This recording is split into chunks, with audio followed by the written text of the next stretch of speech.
Сұрағым негізгі былай болатын. Сіздер оны қалай, ақылға қонымсыз нәрсені қалай есептедіңіздер 85 мың теңгені? Қарапайым арифметика болады, күнкөріс. Енді сіздің сөзіңізге келейік. Сіз жаңа айтасыз, біз 1 жастан 4 жасқа дейінгі өтемақы төлеп отырмыз дейсіз. Мысыққа тамақ бергенде мұрнынан шертпей ақ қойыңыздар. 13.800 теңге беріп отырғандарыңыз.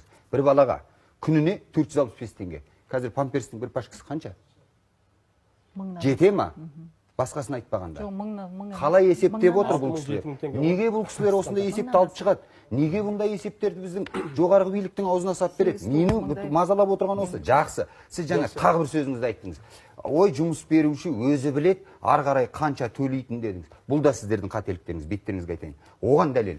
Мынау Қазақтелеком ұлттық компаниясы сіздердің заңдарыңызды пайдалана отырып, 23 жылы, 22 жылғы берген есептеріне байланысты Қазақтелекомның 4-ақ менеджері бір жылда 422 миллион 159 мың теңге үстемақы алған премия.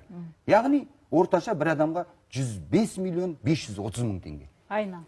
Жылына. 21 жылы Қазақтелекомның 9 мүшесі 500 миллион 435 мың теңге вознаграждение, премия алған. Жан басына шаққанда 55 миллион 600 мың теңгеден шығады. 20 жылы 425 миллион 960 мың, 19 жылы 625 мың 786. Қараңыз, неге жаңа біздің министрлік айта беріңіз, ана кімге барыңыз, мәдениет министрлігіне? Жоқ, сіздер заңды реттеп алыңыздар алдымен. Ең төменгі жалақы дедіңіздер ма?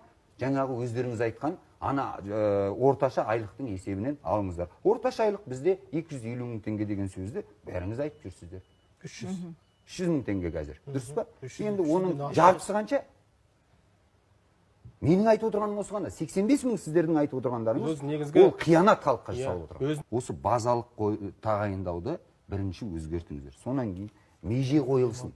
Үстемақыға, жаңа ұлттық компанияларға әрқайсының ақшасы қадағалансын. Оның сыртында ең бірінші 85 мың теңге ешқайда жетпейтінін мойындап, бір тілде қағаз жазып берсеңіздер, басқа министрлікпен сіздердің айтқан экономикаңыз жайлы, ақшаны қайдан аламыз жайлы, оны басқа министрліктермен талқылаймыз. Сіздердің міндеттеріңіз осы халықтың шынайы жағдайын бет пердесіз әкеліп ашып, нәтижесін шығарып беріңіздер. Бол.